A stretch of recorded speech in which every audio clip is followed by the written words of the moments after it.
Hi, everybody, and welcome back to EVNet Stream. I have the privilege of interviewing the new CEO of Consult by Momentum, Johan Minnie, this morning, who is joining us from a coffee shop. So it is an informal chat amongst some strangers in the background, but if we can forgive him for that, I'm sure we'll get some great insights from Johan. Johan, welcome to EVNet Stream. Morning, Natalie. Thank you. Thank you so much. And I thought, what we do every day is we deal and we meet with normal people. So, and often that happens in a coffee shop. So why not come to my office? I'll have a cappuccino, thanks. I think to start, I mean, I've only just found out that you're starting formally in your position from the 1st of July only. So perhaps you could tell us a little bit about your career leading up to 1 July 2025. Yeah, cool. Let me try and be short in that regard. I grew up in KZN and studied in the pretty town of Bloemfontein. And then really, when I got out of university, I studied law and finance. I thought, is it going to be me being a lawyer? And I said no. Started my own business, ran a couple of businesses, mainly in finance, and then somehow got into the insurance industry. And back in 1997, I joined Liberty as a legal advisor. And for the past 27 years, I've really been at the Liberty Group.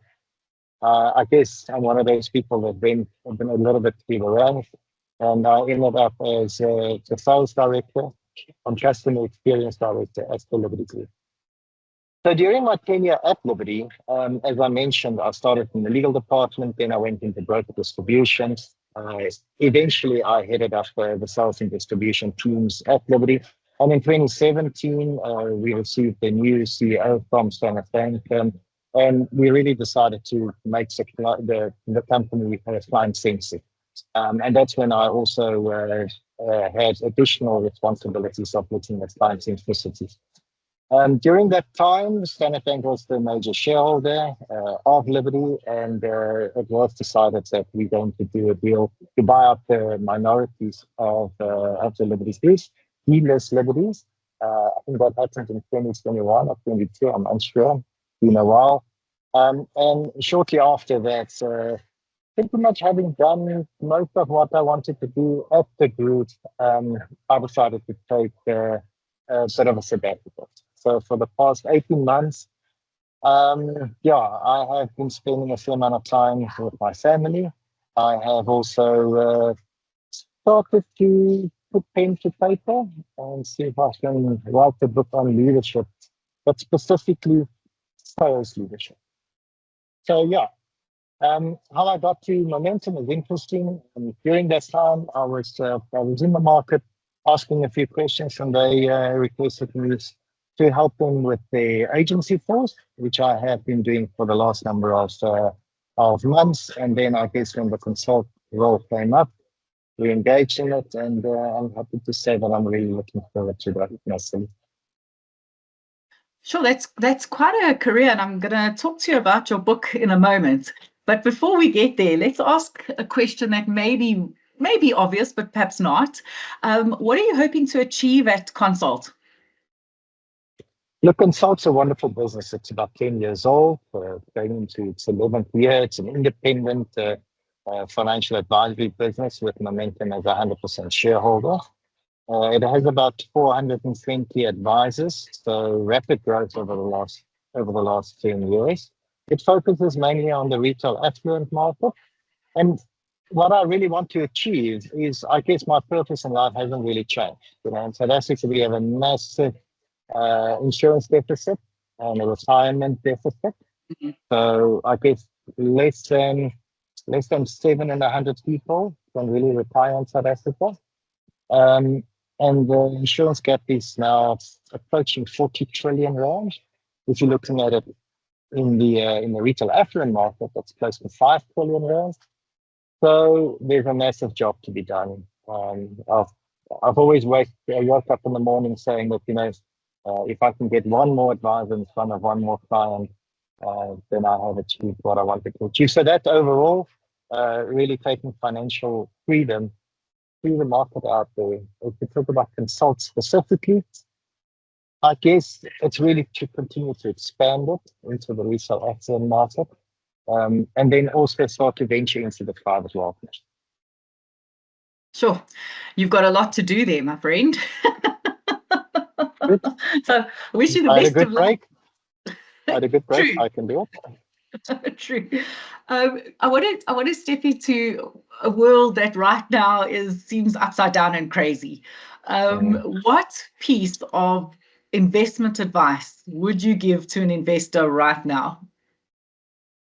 Yeah, that's always interesting. I mean, I guess the short answer is don't do anything before you speak to your financial advisor.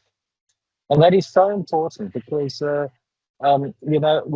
we've done so many different research, and you can look at research studies. You can also have a look at some of the more, I guess, astute investors across the world. Um, when you also look at the history of these things over the last number of decades, you will see that markets always recover one way or the other. Um, and often it's not. Look, as long as you haven't sold, you haven't lost anything. Mm. So keep a calm here. If you're really sort of anxious, I think pick up the phone, phone your financial advisor. If you don't have one, then give consult a call. We will get you one. But I think that's the only thing that you really need to do is to keep a calm. I guess some people are close to retirement, so they see that their retirement money was really appreciated by maybe 15 or 20%. I guess it's exactly the same. So don't make any rash decisions now. Talk to somebody that has done this before, that has seen cycles in the market, um, and stay calm and collected. Mm. Circling back to that book. Mm. It's a great question to ask someone like you who's been doing some research into this. What is the most important trait of a leader in today's world? Yeah, there are many, but the one that I like the most is that leaders should listen. And listen is not just about hearings; it's really about active listening. That means that you you listen to somebody, you try and understand, and by understanding, you repeat to them what you have heard, so that there's confirmation. That's what I've said. And I think here's the trick: is to listen actively, but not only to what they say, but what they feel as well. Often it's the emotion um, that's hidden. So people may say they're fine, but they're not. People may say, "I'm going to do it," but they won't. So I think active listening is the key to success of a good leader. What does active listening look like for some leaders who are watching this right now? As I mentioned, so it is repeating what you've heard to not assume. So many people listen to respond. I have the answer. I'll give you time to talk.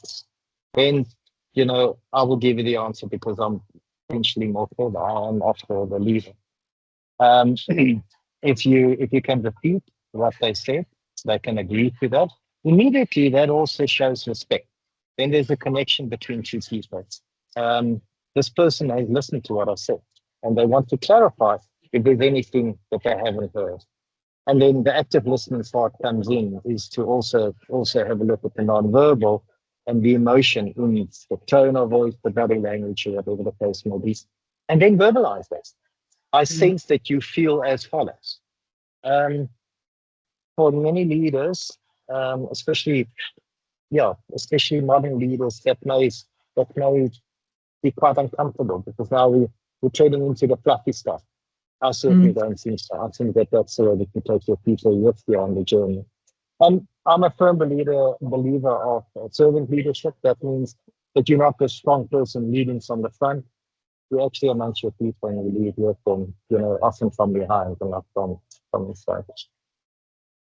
Such great advice. Thank you for sharing that. I'm gonna wrap up with a question that sometimes catches people off guard, but if you could describe yourself in one word, Johan, what would it be? Creative. A creative financial planner. Yeah, I don't know, so if you look at my personality profile and you look at my bias bricks and you look at all sorts of things, it's not it's not the obvious profile. But the one thing I am is creative, and I think that that means that there's different solutions to the same problem. And I think that that also leads to a growth mindset. Instead of talking about problems, you might talk about challenges. Instead of talking about challenges, you might talk about opportunities. So Mm. going from a problem to an opportunity creates, a new way of thinking, and but that requires a creative mind. That is a fantastic answer, Johan. It was lovely catching up with you today and kind of unpacking your brain a bit. And I wish you the best of luck in your new position going forward. Yes, thank you, Natalie. Thank you for reaching out to me. Appreciate it. You're welcome.